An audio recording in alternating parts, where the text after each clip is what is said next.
Guys कैसे हैं आप सब। तो स्टार्ट कर रहे हैं with our lecture number 5 of our PT 365 polity की सीरीज़ का। तो स्टार्ट करते हैं विद आवर जो उसमें टेबल ऑफ कंटेंट क्या देखना है वो पहले डिस्कस कर लेते हैं। तो फर्स्ट देखेंगे जुडिशरी। तो जुडिशरी के अंदर जो प्रोविज़न देखने हैं that is provision related to the addition और ट्रांसफ़र ऑफ जजेस। देन हमें देखना है कि ट्रांसफ़र ऑफ जजेस का ही प्रोविज़न कि वन का सब जो आर्टिकल होगा। देन एक्टिंग चीफ जस्टिस देखना है हमें। फिर हम देखेंगे regional bench of supreme court, ग्राम न्यायालयास, जो नालसा है हमारा that is legal service authority. Then new rules for tribunal जो आर्टिकल 323 में हमारा जो हमने कैट और जो सेट पढ़ा है हमने। Than zero pendency court project. फिर हम देखेंगे क्यूरेटिव पटिशंस। फिर हम डिस्कस करेंगे विटनेस प्रोटेक्शन स्कीम। तो चलिए स्टार्ट करते हैं with our first article that is कि provision related to addition and transfer of जजेस। तो ये न्यूज़ में क्यों है? बिकॉज जो पार्लियामेंट है उन्होंने रिसेंटली एक पास किया है कानून को जिसमें जो भी स्ट्रेंथ है सुप्रीम कोर्ट के जजेस की वो इंक्रीज़ कर दी गई है फ्रॉम 31 टू 34। इसमें जो स्ट्रेंथ इंक्रीज़ की गई है इसमें चीफ जस्टिस ऑफ इंडिया भी इंक्लूड है। अब कॉन्स्टिट्यूशनल प्रोविज़न क्या है इस रिगार्ड में वो देखते हैं। फर्स्ट ओरिजिनली जो आर्टिकल 124 है हमारे संविधान का वो डिटरमाइन करता है स्ट्रेंथ। तो वो ओरिजिनली कितनी थी? वो स्ट्रेंथ थी 8। अब 8 में भी क्या था कि एक चीफ जस्टिस थे और 7 जजेस थे। और जो आर्टिकल 124 का पहला क्लोज है वो प्रोवाइड करता है कि पार्लियामेंट को पावर देता है जिससे वो इंक्रीज़ कर सकते हैं नंबर ऑफ जजेस अगर तब भी उसको कंसिडर करें नेसेसरी, जब भी ज़रूरत लगे वो पार्लियामेंट के पास पावर है कि वो नंबर ऑफ जजेस इंक्रीज़ कर सकती है। और जो पार्लियामेंट है through the supreme court number of जजेस एक्ट 1956 इंक्रीज़ करती है जो भी स्ट्रेंथ होती है। कितनी करती थी? To the 10। और ये एक्ट है लास्ट अमेंड हुआ था 2009 में जिसमें जो स्ट्रेंथ है वो 25 से 31 कर दी गई थी। तो यहाँ तक आपको पूरा ही क्लियर होना चाहिए। हमने क्या पढ़ा है कि जो संविधान ने ये नंबर ऑफ जजेस बढ़ाने की पावर किसको दी है? ये पार्लियामेंट को दी गई है। किस एक्ट किस आर्टिकल के थ्रू दी है? ये दी है आर्टिकल 124 में। और एक्ट है कि जो सुप्रीम कोर्ट नंबर ऑफ जजेस एक्ट है जो फर्स्ट 1956 देन ये 2009 में हुआ जिसमें 25 से 31 और एक अब हुआ है। तो नेक्स्ट देखते हैं ट्रांसफ़र ऑफ जजेस। तो ये न्यूज़ में क्या है? तो रिसेंटली जो चीफ जस्टिस हैं ऑफ मद्रास हाई कोर्ट उन्हें ट्रांसफ़र कर दिया गया to the Meghalaya high court. तो हमें ये समझना है कि जो ट्रांसफ़र करते हैं तो ये उनकी पोस्ट का जो डिमोशन तो नहीं है। तो हमें ये समझना है, हमने लक्ष्मीकांत में भी ये डिस्कस किया था कि ये उनका डिमोशन नहीं होता है। एक तरीके से जो चेंज किए जा रहे हैं जो भी प्रोविज़न है। आप प्रोसीजर देखते हैं ट्रांसफ़र ऑफ जजेस का। तो फर्स्ट है कॉन्स्टिट्यूशनल प्रोविज़न कि जो ट्रांसफ़र है एक जज हाई कोर्ट का दूसरे जज से, ये कौन करता है? तो आप बोल्ड में जो लिखा हुआ है उससे पढ़िए। ये किया जाता है बाय द प्रेसिडेंट। किससे कंसल्ट करके? After the consultation with the chief justice of India. तो इससे पता चलता है जो प्रेसिडेंट साहब की ये डिस्क्रिशनरी पावर नहीं है। तो ये किस आर्टिकल के तहत होता है? ये आर्टिकल 222 का सब क्लोज 1 होता है। अब जुडिशियल इंटरप्रिटेशन क्या है कि सुप्रीम कोर्ट इस पावर को जो ड्राइव करता है कि वो सेलेक्ट कर सकता है, अपॉइंट कर सकता है, ट्रांसफ़र कर सकता है जजेस को अपने वर्डिक्ट के थ्रू। तो कहाँ से ड्राइव करता है? 3 जो जजेस केसेस है वहाँ से ड्राइव करता है। And from the supreme court decision on the subject of जो जज का ट्रांसफ़र है क्या क्या पॉइंट निकल के आए हैं? तो ये 3 पॉइंट निकल के आए हैं कि जो ट्रांसफ़र है जज का can not be a punitive measure and transfer can be ordered only on public interest for the better transfer of administration of justice. And next है जो ट्रांसफ़र है can be order by the president on the behalf कि वही हम already पढ़ चुके हैं कि किससे कंकरेंस करके चीफ जस्टिस ऑफ इंडिया से। नेक्स्ट हम देखेंगे तो सेकंड पॉइंट था कि जो ट्रांसफ़र है वो केवल पब्लिक हित में होगा और प्यूनिटिव मेजर नहीं है, जो आपको ऑलरेडी बताया कि उनका डिमोशन नहीं है ट्रांसफ़र कि ये समझा जाए। नेक्स्ट है कि जो 3 जजेस केसेस हैं वो हमें डिस्कस करना है। तो आप इतना ध्यान रखेंगे कि फर्स्ट जो केस का जज था वो SP गुप्ता केस था जो 1981 का है। और सुप्रीम कोर्ट ने रूल किया था कि जो रिकमेंडेशन है जो CJI के थ्रू दी जाएंगी टू द प्रेसिडेंट वो रिफ्यूज़ किए जा सकती हैं एंड देयर बाय ग्रेटर से टू द एग्जीक्यूटिव इसमें दिया गया। सेकेंड जज केस जो था वो 1993 का था जो सुप्रीम कोर्ट ने एडवोकेट किया। तो ये केस का नाम देखेंगे आप कि record association versus union of India. तो CJI only need to consult कि CJI को कंसल्ट किससे पढ़ना पड़ेगा कि 2 जो सीनियर मोस्ट जजेस होते हैं ओवर जुडिशियल अपॉइंटमेंट और जब भी ट्रांसफ़र करेंगे उन दौरान हाउएवर कोई भी ऑब्जेक्शन एग्जीक्यूटिव द्वारा रेज नहीं किया जा सकता on the appointment and collegium may और may not change their recommendation जो बाइंडिंग होती है एग्जीक्यूटिव के ऊपर। नेक्स्ट देखते हैं थर्ड जज केस जो 1998 का है। तो सीजीआई है वो कंसल्ट करेगा इसमें 4 सीनियर मोस्ट जज से of the supreme court plus दो चीफ जस्टिस होंगे हाई कोर्ट के। तो ये 2 चीफ जस्टिस कौन से हैं?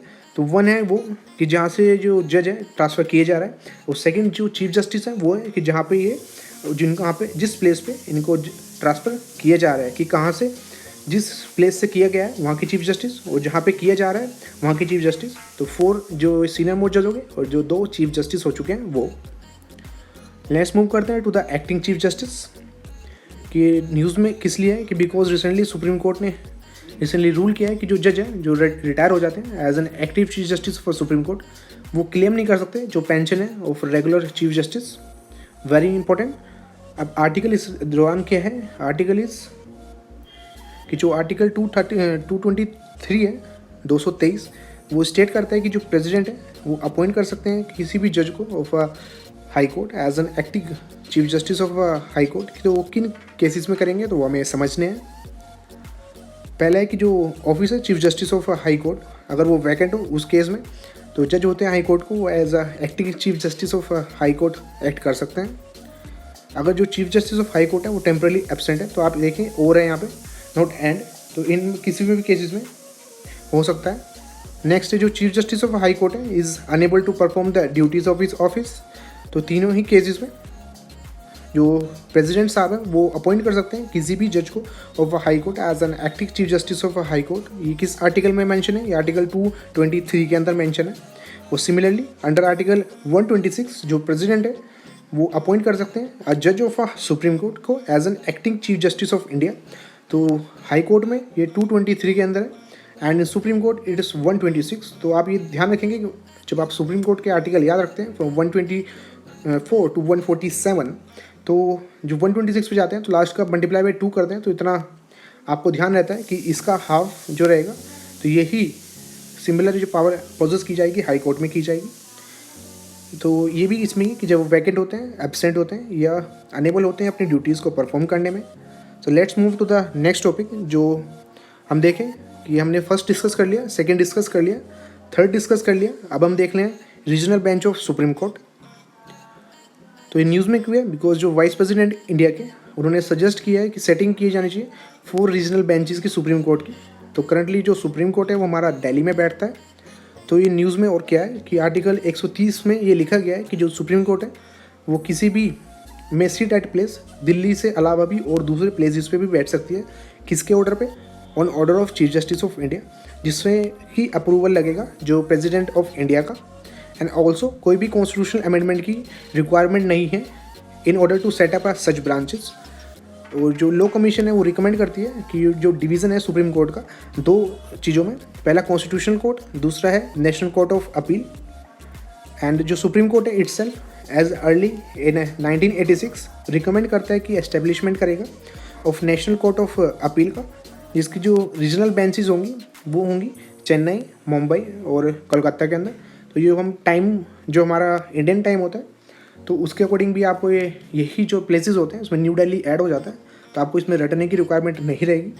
और ये वी वसंता कुमार केस 2016 का, तो सुप्रीम कोर्ट ने रेफर किया था matter to a constitutional bench, जिसमें जो डिसीजन है रिगार्डिंग लिया गया था for national court of appeal. और जो नेशनल कोर्ट ऑफ अपील है with regional benches Chennai, Mumbai और कलकत्ता में, वो एक्ट करेंगी as a final court of justice, जो डील कर देंगी जो भी अपील होगी जो हाई कोर्ट्स और ट्रिब्यूनल से ली जाएंगी within their region, civil, criminal, labour और रेवेन्यू मैटर्स में। तो पूरा ही आपको एक क्रिस्टल क्लियर हो गया होगा। And still if you have any doubt guys just put in the comment section, we will definitely reply you within 24 hour. और कुछ भी आप डाउट पूछिए और अपने मन में नहीं रखिए। And don't miss to hit the like button, subscribe to our channel. Let's move करते हैं टू द ग्राम न्यायालय। तो ये ऑलरेडी जो टर्म्स हम डिस्कस कर रहे हैं ये हम सबऑर्डिनेट जो चैप्टर पढ़ा है हमने लक्ष्मीकांत में, ग्राम न्यायालय, नालसा, ये सभी वहाँ पे डिस्कस कर चुके हैं। यहाँ पे इसके जो करंट पर्सपेक्टिव है वो हम डिस्कस कर रहे हैं। तो न्यूज़ में क्यों है? बिकॉज सुप्रीम कोर्ट ने डायरेक्ट किया सभी स्टेट को कि नोटिफिकेशन लाएं regarding the establishment of gram न्यायालय 1 महीने के अंदर। और हाई कोर्ट को भी कहा है to expedite the process of consultation with the state government on this issue, कि तेजी लाई जाए इस प्रोसेस में।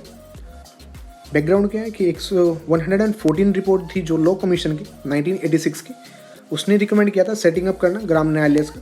ये बेसिकली जो मोबाइल विलेज कोर्ट होती हैं कि जो मूव कर सकती हैं at the grass root level, किस लिए कि प्रोवाइड की जा सके जस्टिस को एक्सेस, की जस्टिस मिल सके जो मार्जिनलाइज सेक्शन है हमारी सोसाइटी के उनको भी, और जिनके लिए पॉसिबल नहीं हो सकता कि एक डिस्टेंस ट्रैवल करना कोर्ट में जाना, तो उनके लिए जो मोबाइल विलेज कोर्ट है उसकी रिकमेंडेशन दी थी हमारी जो लॉ कमीशन की रिपोर्ट है 114। ये हमारे मेंस के लिए बहुत इंपॉर्टेंट हो जाती है। और जो मोबाइल कोर्ट है इससे रिड्यूस हो जाती है जो भी डिले है by providing for summary procedure, और वर्कलोड भी जो हायर कोर्ट्स के पास है वो भी रिड्यूस हो जाता है। तो ये कॉमन सेंस से आप समझ सकते हैं। और जो ग्राम न्यायालय एक्ट 2008 का वो फोर्स में आया था ऑन 2 अक्टूबर 2009, और 5000 से भी ज़्यादा ग्राम न्यायालय हैं were expected to be set up under the act, जिसमें सेंट्रल गवर्नमेंट ने 1400 करोड़ अलॉट किए गए थे बाय वे ऑफ असिस्टेंस, जिसमें कंसर्न स्टेट और यूनियन टेरिटरीज भी थी। लेकिन प्रेजेंटली 11 स्टेट्स ही हैं जिन्होंने जो नोटिफिकेशन जारी किया है रिगार्डिंग ग्राम न्यायालय, एंड ओनली 208 ग्राम न्यायालय हैं जो फंक्शन कर रही है कंट्री के अंदर। तो आप देख सकते हैं कि कितने के लिए अलॉट किया गया था पैसा और कितने काम कर रहे हैं। हार्डली जो है कि जो 5% है, एंड नॉट आ सिंगल ग्राम न्यायालय have become operation in north eastern region. Very important कि जो नॉर्थ ईस्टर्न स्टेट्स हैं वहाँ पे हार्डली कोई जो ग्राम न्यायालय है वो वर्क कर रही है।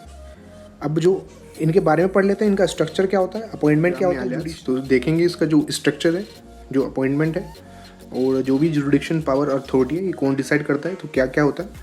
तो स्ट्रक्चर क्या है कि ये इस्टेब्लिश की जाती है for every panchayat intermediate level पे, और जो ग्रुप ऑफ पंचायत भी होते हैं डिस्ट्रिक्ट लेवल पे भी। और जो स्टेट गवर्नमेंट है कंसल्ट करती है किससे, हाई कोर्ट से, और नोटिफाई करती है जो भी बाउंड्री है जिसके अंदर में जो जुरिडिक्शन है ग्राम न्यायालय का वो चलना है। वो इस लिमिट को ऑल्टर भी कर सकते हैं जो स्टेट गवर्नमेंट है, और वो मोबाइल कोर्ट्स को भी होल्ड कर सकते हैं विलेजेस में जो भी उसके जुरिडिक्शन में आ रहे हैं, और स्टेट गवर्नमेंट उस जुरिडिक्शन को बढ़ा भी सकते हैं कि वो फैसिलिटी और ज़्यादा एरिया में प्रोवाइड करनी है या नहीं करनी। अब अपॉइंटमेंट देखते हैं कि जो स्टेट गवर्नमेंट है अपॉइंट करती है प्रिसाइडिंग ऑफिसर को, जिसे न्याय अधिकारी बोला जाता है फॉर एवरी ग्राम न्यायालय। किससे कंसल्ट करके, with the consultation with the high court.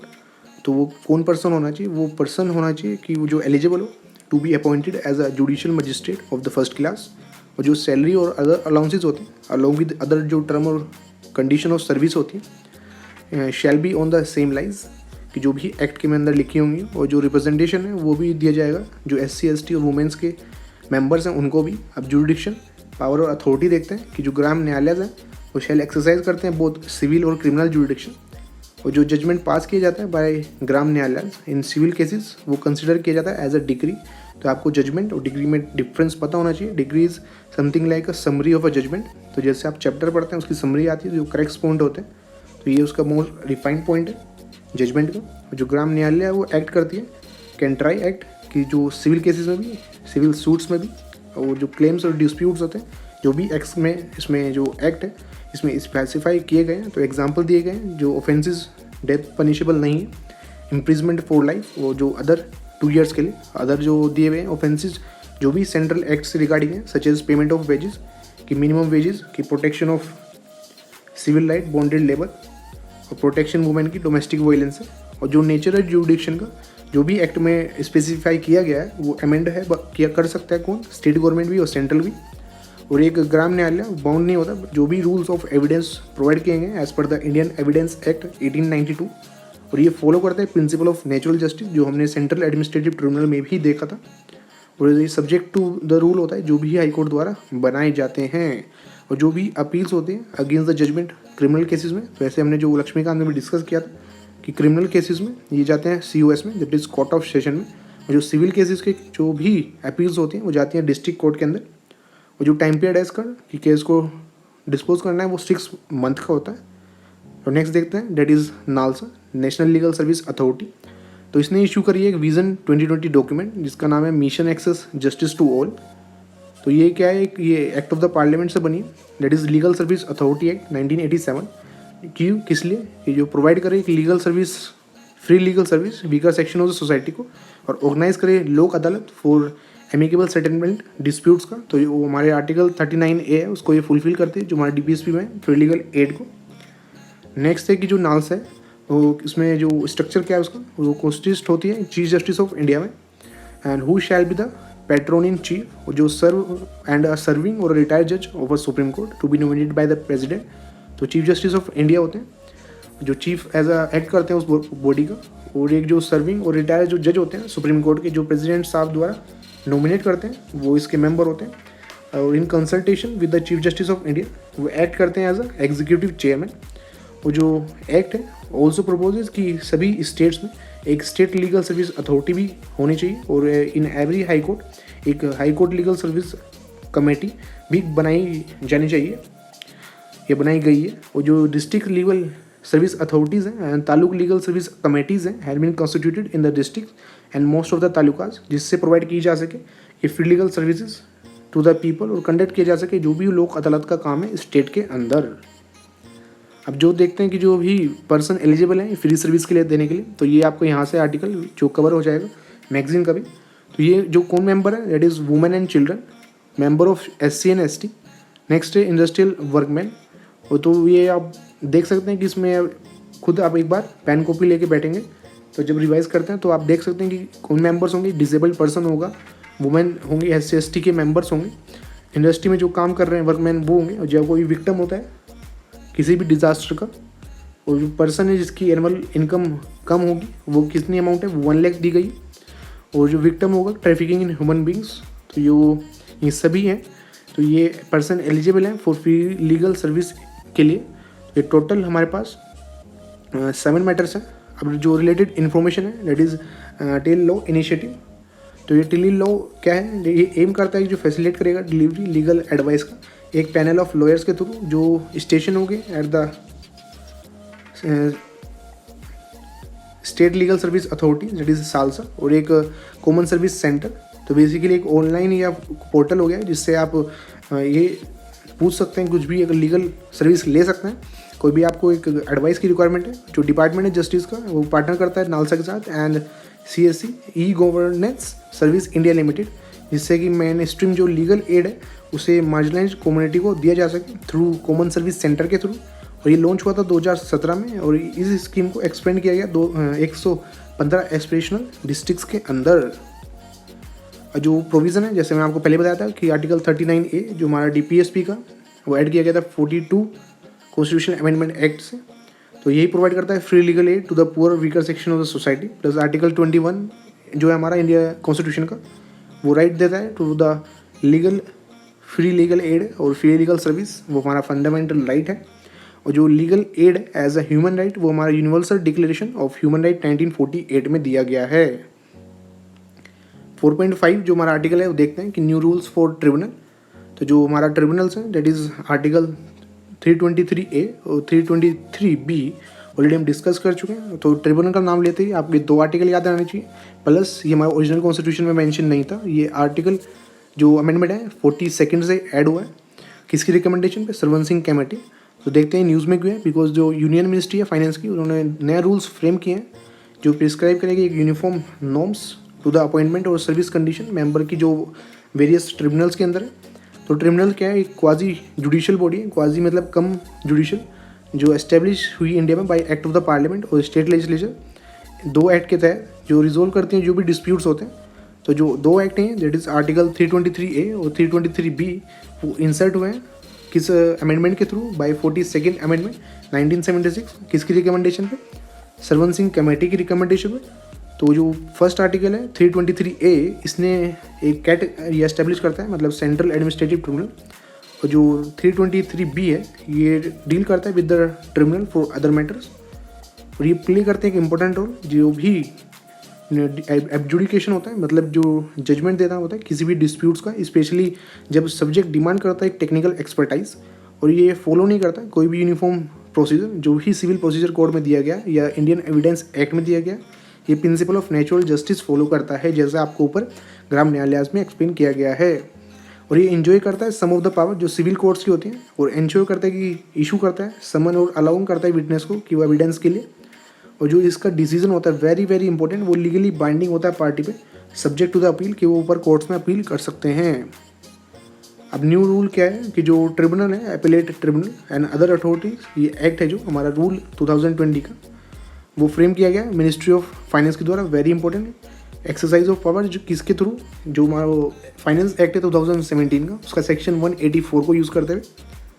और ये अप्लाई होता है 19 ट्रिब्यूनल्स में, जिसमें सेंट्रली एडमिनिस्ट्रेटिव ट्रिब्यूनल्स भी इंक्लूड है, जो इनकम टैक्स एपलेट ट्रिब्यूनल भी इंक्लूड है, customs, excise, service tax appellate etcetera, ये सभी इंक्लूड है। नोटेबली जो फॉरेन ट्रिब्यूनल है वो इसके अंदर कवर्ड नहीं है। Very important. अब अपॉइंटमेंट क्या है कि जो अपॉइंटमेंट है टू द अबव ट्रिब्यूनल वो सेंट्रल गवर्नमेंट के द्वारा दिया जाता है। किसकी रिकमेंडेशन पे? सर्च कम सिलेक्शन कमेटी। और उसके अंदर कौन कौन होता है? उसके अंदर होते हैं जो चीफ जस्टिस होते हैं इंडिया के, और एक जज जो नॉमिनेट किए जाते हैं सीजीआई के द्वारा, और एक प्रेसिडेंट और चेयरपर्सन ऑफ ट्रिब्यूनल कंसर्न, और दो गवर्नमेंट सेक्रेटरीज होते हैं फ्रॉम द कंसर्न मिनिस्ट्री और डिपार्टमेंट। अब रिमूवल देख लेते हैं कि जो सर्च कम सिलेक्शन कमेटी है उसके पास पावर है कि वो रिकमेंड भी कर सकती है रिमूवल किसी भी मेंबर का, और इंक्वायरी भी कंडक्ट करती है अगर कोई एलिगेशन लगाया जाता है किसी दूसरे मेंबर्स के थ्रू। जो क्वालिफिकेशंस क्या है कि क्वालिफिकेशन फॉर ट्रिब्यूनल मेंबर कि कोई ओनली पर्सन जो जुडिशली और लीगल जिसको एक्सपीरियंस हो वो ही एलिजिबल है इसके लिए। टर्म कितने? टर्म है 4 ईयर। और जो इंडिपेंडेंस क्या है कि जो कंडीशन है 2017 रूल्स के अकॉर्डिंग विच वर सेट असाइड, कोर्ट के थ्रू अलग रख दी गई, डेट की जो मेंबर हैं वो एलिजिबल है री अपॉइंटमेंट के लिए, has also been dropped in 2020 rule. तो ये रूल सबका इंपॉर्टेंट पॉइंट ये है कि जो री अपॉइंटमेंट हो सकते थे पहले ये मेंबर, तो ये ड्रॉप कर दिया गया, अब ये री अपॉइंटमेंट नहीं हो सकते। नेक्स्ट मूव करते हैं कि जीरो पेंडेंसी कोर्ट प्रोजेक्ट की न्यूज़ में क्यों है। रिसेंटली जो दिल्ली हाई कोर्ट है उन्होंने रिलीज़ किया report on it's pilot project, जिसका टाइटल है जीरो पेंडेंसी कोर्ट्स। ये स्टार्ट किया गया था दिल्ली हाई कोर्ट ने सर्टेन सबऑर्डिनेट कोर्ट्स में दिल्ली के अंदर ही। और इसका ऑब्जेक्टिव क्या है कि स्टडी करना जो भी एक्चुअल और real time follow of cases है कि डेट ऑफ इंस्टीट्यूशन से टिल जो उसका केस स्टार्ट होता है तब, और उससे लेके उसके एंड तक का कितना टाइम पीरियड उसमें टोटल लगता है। और as per the national judiciary data grid that is NJDG in 2018, तो 2.93 करोड़ केसेस हैं जो पेंडिंग है इन द सबऑर्डिनेट कोर्ट्स, और 49 लाख को केसेस हैं हाई कोर्ट्स के अंदर, और इतने केसेस हैं सुप्रीम कोर्ट के अंदर। उत्तर प्रदेश हाईएस्ट पेंडेंसी जो केसेस हैं वहाँ पे अंदर है, जिसके बाद महाराष्ट्र का नंबर आता है। तो ये एज अ फैक्ट आप ध्यान रखेंगे कि लार्ज जो सबसे ज़्यादा हाईएस्ट नंबर है पेंडिंग केस में वो उत्तर प्रदेश का। और रिलेटेड इन्फॉर्मेशन क्या है कि जो LIMBS है that is legal information management और ब्रीफिंग सिस्टम, एक वेब बेस्ड पोर्टल है डेवलप किया गया मिनिस्ट्री ऑफ लॉ और जस्टिस के द्वारा, जो मॉनिटर कर सकते हैं और हैंडल की जाती है various cases of the court जो भी डिपार्टमेंट ऑफ गवर्नमेंट डिपार्टमेंट और मिनिस्ट्रीज के होते हैं। नेक्स्ट देखते हैं क्यूरिटी पटिशन। ये निर्भया केस के जो दौरान ये हुआ था, अब तो उनको फांसी हो चुकी है, तो न्यूज़ में क्यों है बिकॉज जो क्यूरिटी पटिशन है वो फाइल किया गया निर्भया केस में रिसेंटली। तो ये कॉन्सेप्ट है जो क्यूरिटी पटिशन का, इसमें इन्वॉल्व है कि जो सुप्रीम कोर्ट है इन रूपा अशोक हुरा और जो केसेस था on the question whether an aggrieved person कि उसे रिलीफ मिल सकता है या नहीं against the final judgment of the supreme court. Even जब उसका रिव्यू पटिशन्स भी हो चुका होता है तो ये डिफरेंट टाइप की पटिशन आपको पता होनी चाहिए, उसका ऐसे ये लास्ट है। तो ये 3 टाइप के होते हैं और ये बेस होते हैं किस जो इंटरप्रिटेशन होती है एज पर आर्टिकल 137 जो प्रोवाइड करती है कि मैटर ऑफ लॉ कि जो भी लॉ की है उसकी इंटरप्रिटेशन देने के लिए ये है, और आर्टिकल 145 के अंदर। और जो सुप्रीम कोर्ट के पास पावर है कि वो रिव्यू कर सकती है अपना कोई भी जजमेंट, ये आर्टिकल 145 के अंदर है। और इसका ऑब्जेक्टिव 2 है जो भी क्यूरिटी पटिशन है कि जो मिसकैरेज ऑफ जस्टिस है उसे अवॉइड करना, कि कोई भी गलत जस्टिस ना हो जाए और कोई भी प्रोसेस का अब्यूज़ ना हो जाए उसको भी दूर करना। प्रोसीजर क्या है कि क्यूरिटी पटिशन फाइल किया जाता है रिव्यू प्ले के बाद against the final conviction is dismiss, और it can be entertain if the petitioner establish that कि ये कब देखी जाती है कि जब वो पटिशनर ये बोलता है कि जो नेचुरल जस्टिस का प्रिंसिपल है उसका वोलेशन हुआ and he was not heard by the court before passing an order, कि उसकी सुनी नहीं गई, ऑर्डर को सुनाने से पहले ऑर्डर डायरेक्टली सुना दिया गया। तो अगर वो ये बात वहाँ पे बोलता है और ये प्रूव हो जाती है देन उस केस में ये जो पटिशन है ये एंटरटेन किया जाता है। और जो क्यूरेटिव पटिशन है मस्ट बी फर्स्ट, उसे जो फर्स्ट किसके पास जाता है, एक बेंच जिसमें 3 सीनियर मोस्ट जज होते हैं, और एंड द जज जो पास करते हैं जो कंसर्न जजमेंट को, अगर वो अवेलेबल हैं तब ओनली जब मेजोरिटी ऑफ जजेस कंक्लूड कर देती है कि इस मैटर को हियर करना चाहिए दूसरी बेंच के पास, तब इस मैटर को एक्सेप्ट किया जाता है। तो एक cruelty petition is usually decide किया जाता है जजेस के द्वारा चैम्बर में, अनलेस एक स्पेसिफिक रिक्वेस्ट की जाए एक ओपन कोर्ट की। और in the event of bench holding any stage जो पटिशन है विदाउट अ मेरिट होता है एंड इट में impose a penalty on the petition कि अगर वो गलत निकलता है, फेक निकलता है तो उस पर पेनल्टी भी लग सकती है। नेक्स्ट देखते हैं विटनेस प्रोटेक्शन स्कीम। तो रिसेंटली सुप्रीम कोर्ट ने सभी स्टेट्स को कहा कि वो अडॉप्ट करें विटनेस प्रोटेक्शन स्कीम। तो उसका बैकग्राउंड क्या है कि जो सुप्रीम कोर्ट ने under article 141 and 142 of the constitution of India provide किया legal sanctity to the scheme. Although जो नेशनल इन्वेस्टिगेशन एजेंसी एक्ट है हमारा, वो प्रोवाइड करता है जो भी विटनेस प्रोटेक्शन है कि जो भी गवाह होते हैं उनको प्रोटेक्शन देना, और जो स्कीम है वो एक्सटेंड होती है सभी विटनेसेस पे, सभी जो दूसरे केसेस भी हैं उसमें भी। और in Zahira Sheikh and state of Gujarat का केस में जो सुप्रीम कोर्ट ने ऑब्जर्व किया, जो विटनेस की प्रोटेक्शन है वो जरूरी है फॉर फ्री और फेयर ट्रायल के लिए। और जो एज़ पर आर्टिकल 141 कि जो भी लॉ डिक्लेयर किया जाता है सुप्रीम कोर्ट के द्वारा वो बाइंडिंग होता है सभी कोर्ट्स पे जो भी उसकी टेरिटरी के अंदर है। तो बेसिकली टेरिटरी ऑफ इंडिया, तो पूरी ही कंट्री के ऊपर। और जो 142 है अंडर दिस सुप्रीम कोर्ट जो ग्रांट करता है अप्रोप्रिएट रिलीफ कंप्लीट जस्टिस का। तो दोनों ही आर्टिकल आपको जो जजमेंट याद रहना चाहिए। और 124 से लेके 147 तक हमारा सुप्रीम कोर्ट डील करता है about the witness protection scheme. वो देख लेते हैं। इसके अंदर जो DLSA है कि डेट इज़ सेक्रेटरी, जो डिस्ट्रिक्ट लीगल सर्विस अथॉरिटी है, वो पास कर सकते हैं कि विटनेस प्रोटेक्शन ऑर्डर किसी भी प्रोटेक्शन के लिए जो भी विटनेस की इस स्कीम के तहत for the protection of identity, कि ये चेंज ऑफ आइडेंटिटी, ये रीअलोकेशन ऑफ विटनेस, कैटेगराइजेशन किसी थ्रेड का कि जो भी खतरा है उसको, उसके प्रोविज़न क्या क्या है कि procedure to be followed for witness protection, कि वो पूरा प्रोसीजर फॉलो किया जाएगा उसकी सुरक्षा के लिए।